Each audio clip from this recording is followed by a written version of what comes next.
Siis pitänyt kirjoittaa. What's to YouTube?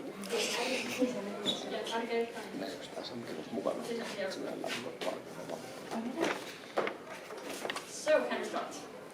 Yeah. So, we are Lager Unicorns from Estonia, Lager. And I'm Mirtel. I'm Robert. I'm Greta. I'm Oliver. And actually we have 5 members, but Carl unfortunately couldn't come here today, so we are only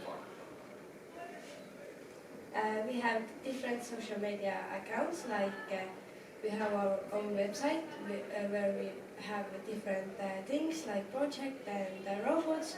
We have and also we have Instagram where we make stories, and YouTube where we have done vlogs, and today we're doing a vlog too. So about our website, we have very different categories here. The most important to us is the diary, and basically every week, each member has to write what they did, what we accomplished, our goals, and our emotions, honestly, everything.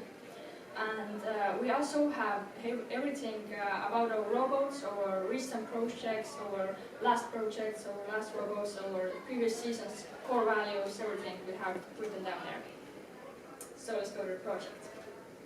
So our project is about and with jellyfish and why, and about their collecting. So by making our project, we learned about them.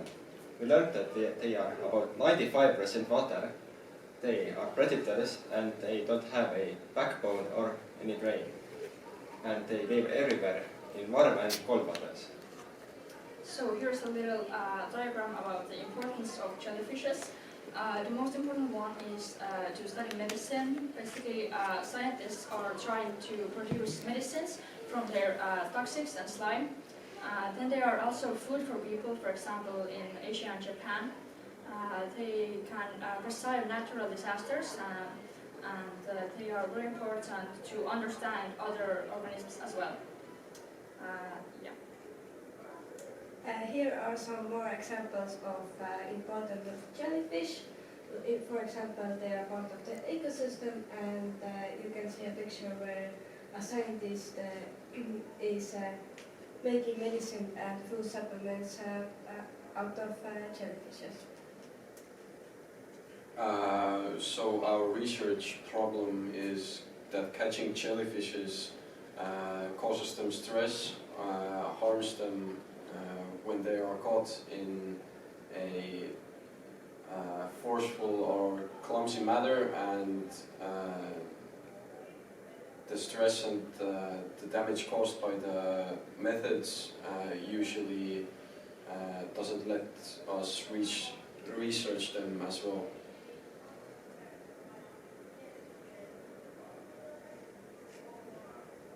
Why is it a problem? Because the research results are more inaccurate, because the jellyfish are either harmed or dead. And the jellyfish also can become stressed, and yeah. So our solution to that problem is a robot called Medicon. Here's a prototype as well. And it's a remote controllable turtle-shaped robot that collects the jellyfish in a non-harmful way, so that the jellyfish can be studied and the results could be more accurate. So it's turtle-shaped because these are the animals that usually eat the jellyfishes after fishes, and it also imitates to other animals that it's an organism similar to their environment. And this robot could also go deeper and more difficult places than a human could. More information about our solution. The Milicon has a tank where the jellyfishes are collected, and a pump to fill the tank with jellyfishes. We have a camera in the head section, which is essentially the eyes of the robot. We have the legs with motors for movement. We have lots of sensors, a remote control computer, and it's inspired by the famous series Spice in the Wild. Right now there's some existing solutions for that, like this robot, and they have these like silicone crackers. So here is a few pictures of the process to our problem and solution.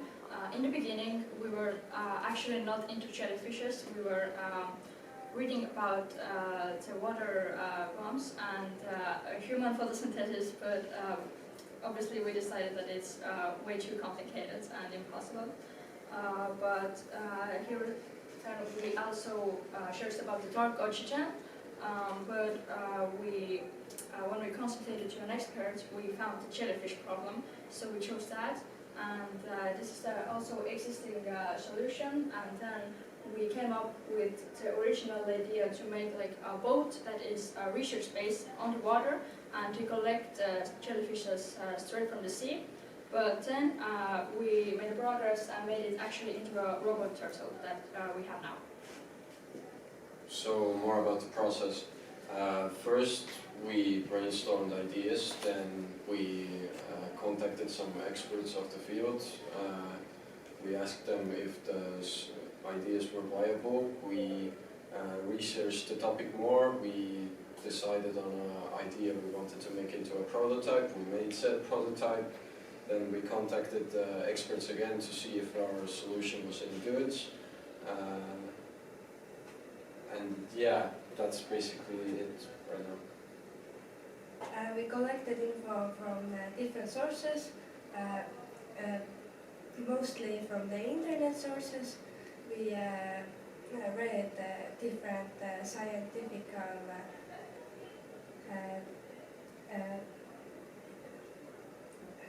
books, and also we read our biology textbook, we listened to a podcast, we talked to experts, family, friends, and other FLN teams. So here's a little list of the sources that we used from the internet. And we also consulted with experts from the field, and we got feedback from them. So here's a few examples. Firstly, our expert Bev asked us does the regular GPS work deep underwater, and we found that it also doesn't work underwater. So we made it so that the robot will occasionally go on the water surface to send the signal for GPS so that scientists will know where the robot is. Secondly, Bev also suggested a water pump that would move around the water in the robot's tank so that jellyfishes won't sink on top of each other and cause a bad effect on the bottom ones. So we also added this water pump to our design. And thirdly, Arno said that our battery, the robot's battery, is in a bad place because it was originally placed on top of the robot, but as it's the heaviest thing of this robot, it will turn it upside down very quickly in the water. So we decided to move it on the bottom of the robot. So thank you, and that's it from us. And do you have any questions? We can show you the prototype from closer as well. Yes, please. Can you shut the Yeah, camera? sure. Yeah.